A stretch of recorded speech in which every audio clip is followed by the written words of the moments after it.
ancaman terhadap negara dalam bingkai Bhinneka Tunggal Ika.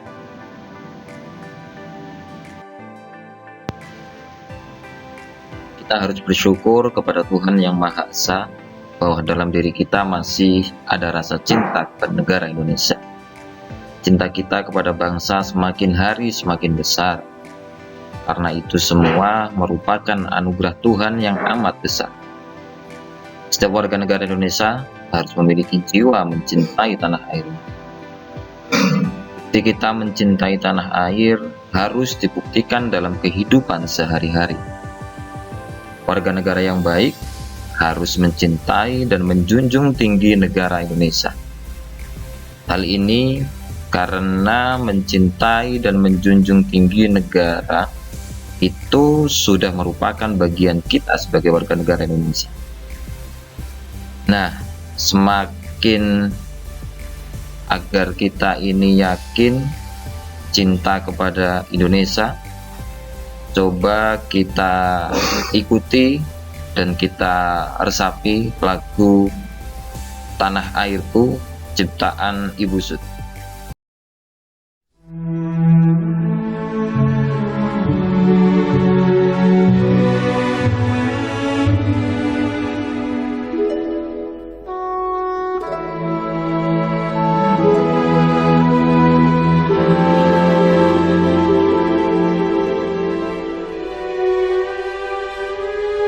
Tanah airku tidak kulupakan,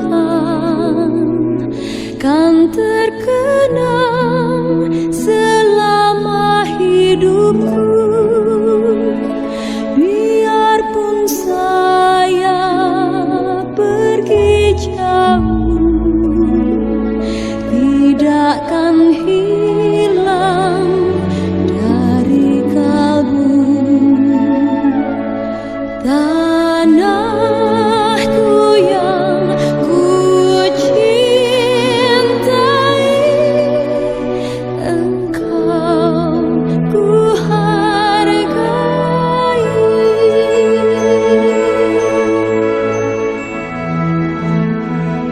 Walaupun banyak negeri ku jalani yang masyhur permai di kata orang, tetapi kampung dan rumahku, di sanalah ku rasa senang. Tanahku tak kulupakan,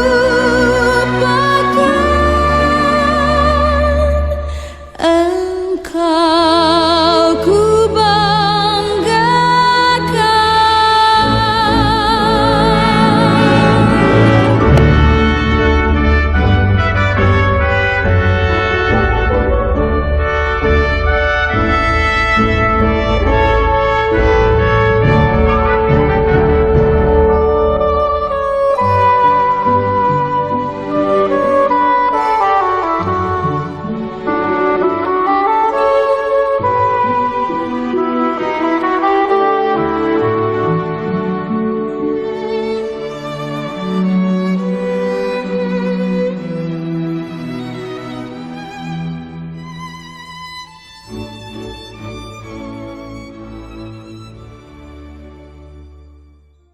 Oke, barusan kita dengarkan, kita renungkan lagu dengan judul Tanah Airku ciptaan Ibu Sud.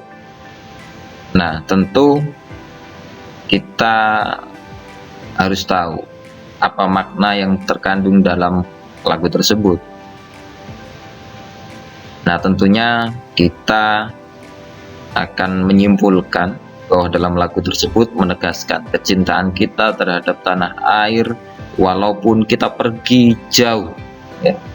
Walaupun kita pergi jauh dari Indonesia, mungkin setelah ini, setelah dari SMA kita teman-teman melanjutkan studi ke luar negeri, teman-teman yang sudah S1 melanjutkan studi ke luar negeri, S2, S3 dan seterusnya, bahkan nanti bekerja di luar negeri.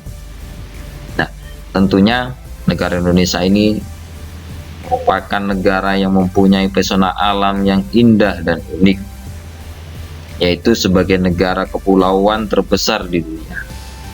Hal itu memberikan kesan tersendiri bagi siapa saja yang datang ke Indonesia. Banyak wisatawan asing yang menjadikan Indonesia sebagai tujuan wisata dan tempat berlibur.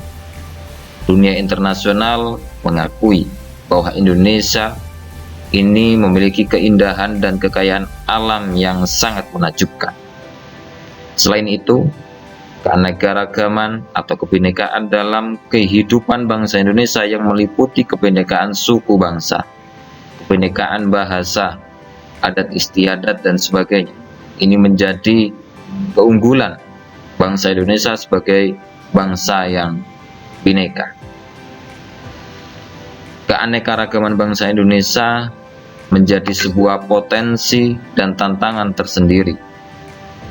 Ini bisa kita sebut sebagai potensi karena ini dapat membuat bangsa ini menjadi bangsa yang besar dan memiliki kekayaan yang melimpah, baik kekayaan alam maupun kekayaan budaya, yang tentunya dapat menarik minat para wisatawan asing untuk mengunjungi Indonesia dan investor asing untuk menanamkan modalnya di Indonesia.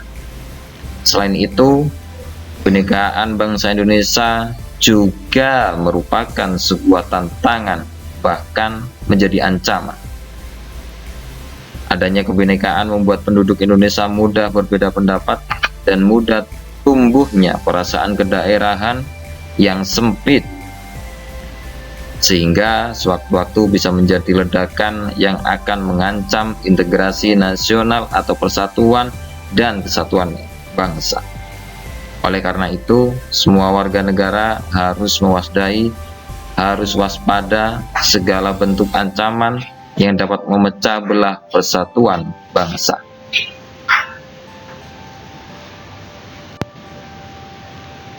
Coba kita lihat pada peta berikut. Posisi negara Indonesia dilewati oleh garis khatulistiwa, diapit oleh dua benua, yaitu benua Asia dan benua Australia, serta berada di antara dua samudra, yaitu Samudra Hindia dan Samudra Pasifik. Kondisi tersebut menunjukkan bahwa wilayah Indonesia berada pada posisi silang yang sangat strategis dan ideal.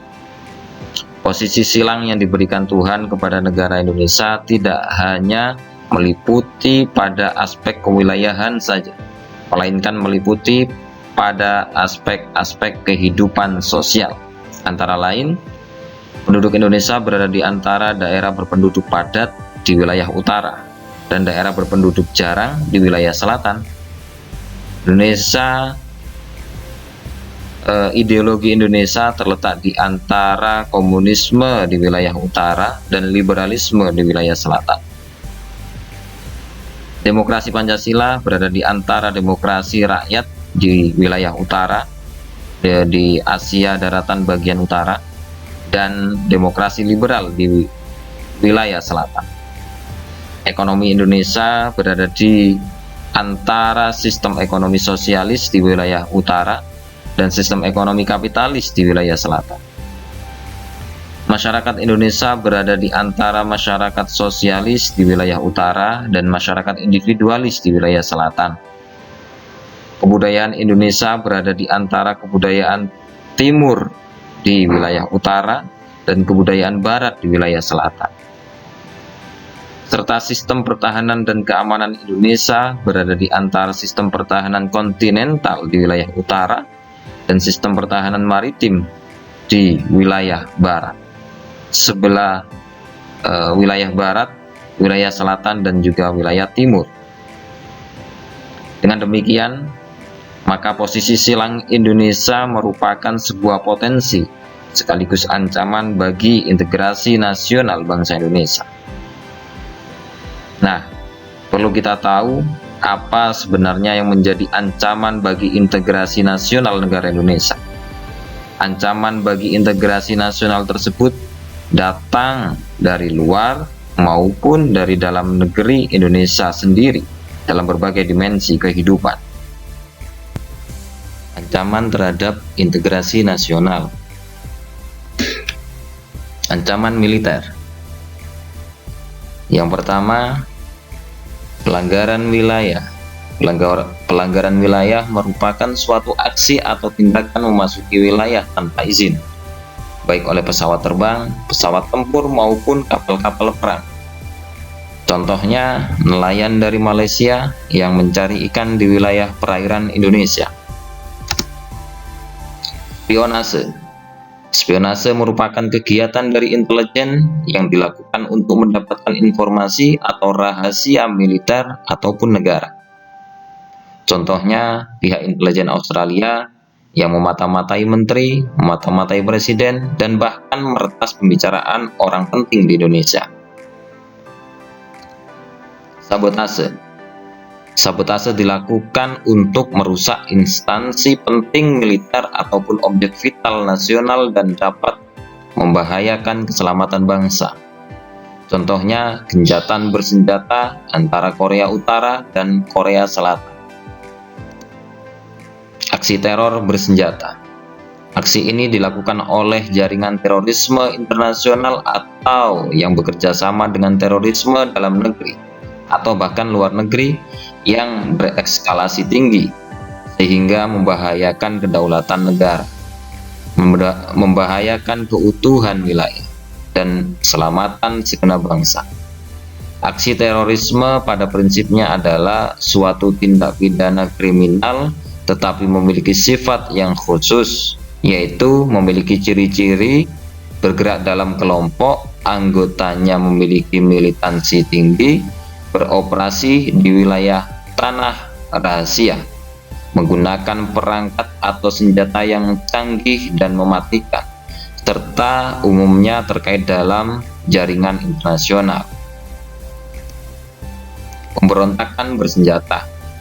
Pemberontakan bersenjata merupakan cara pembuatan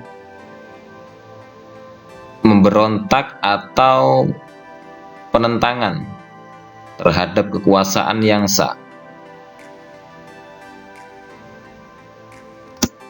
Perang saudara. Perang saudara terjadi antar kelompok masyarakat bersenjata dalam satu wilayah yang sama. Contohnya, perang saudara di Ambon.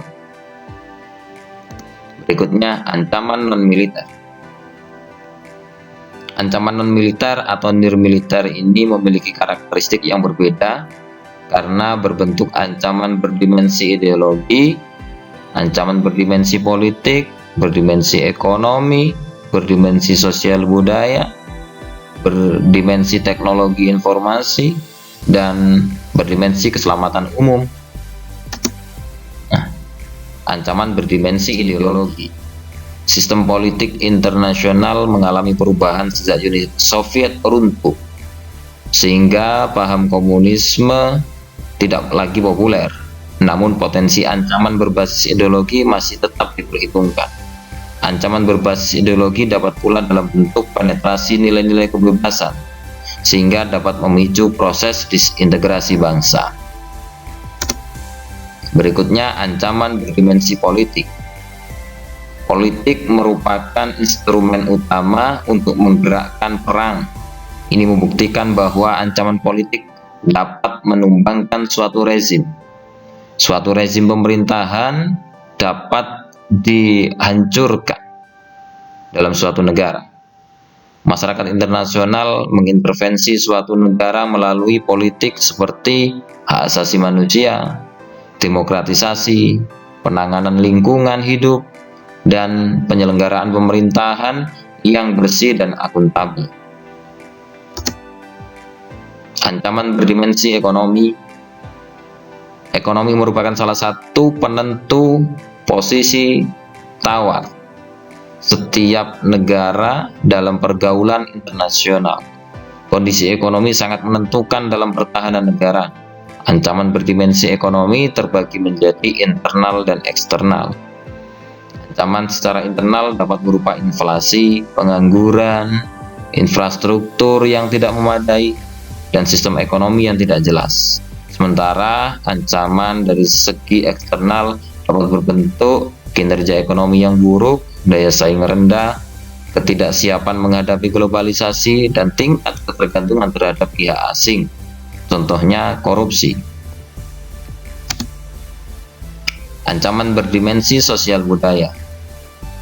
Ancaman sosial budaya dapat berupa isu-isu kemiskinan, kebodohan, keterbelakangan, dan ketidakadilan yang menjadi dasar timbulnya konflik vertikal antara pemerintah pusat dan pemerintah daerah, konflik horizontal antar suku, agama, ras, dan antar golongan.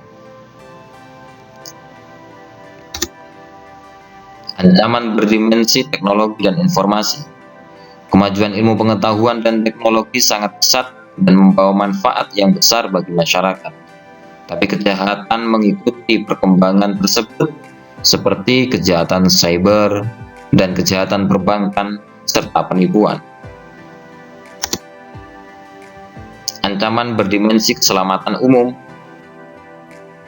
Ancaman bagi keselamatan umum dapat terjadi karena bencana alam, misalnya gempa bumi, meletusnya gunung, dan tsunami. Ancaman karena manusia, misalnya penggunaan obat-obat terlarang seperti narkoba, bahan-bahan kimia, pembuangan limbah industri, kebakaran, kecelakaan, serta transportasi.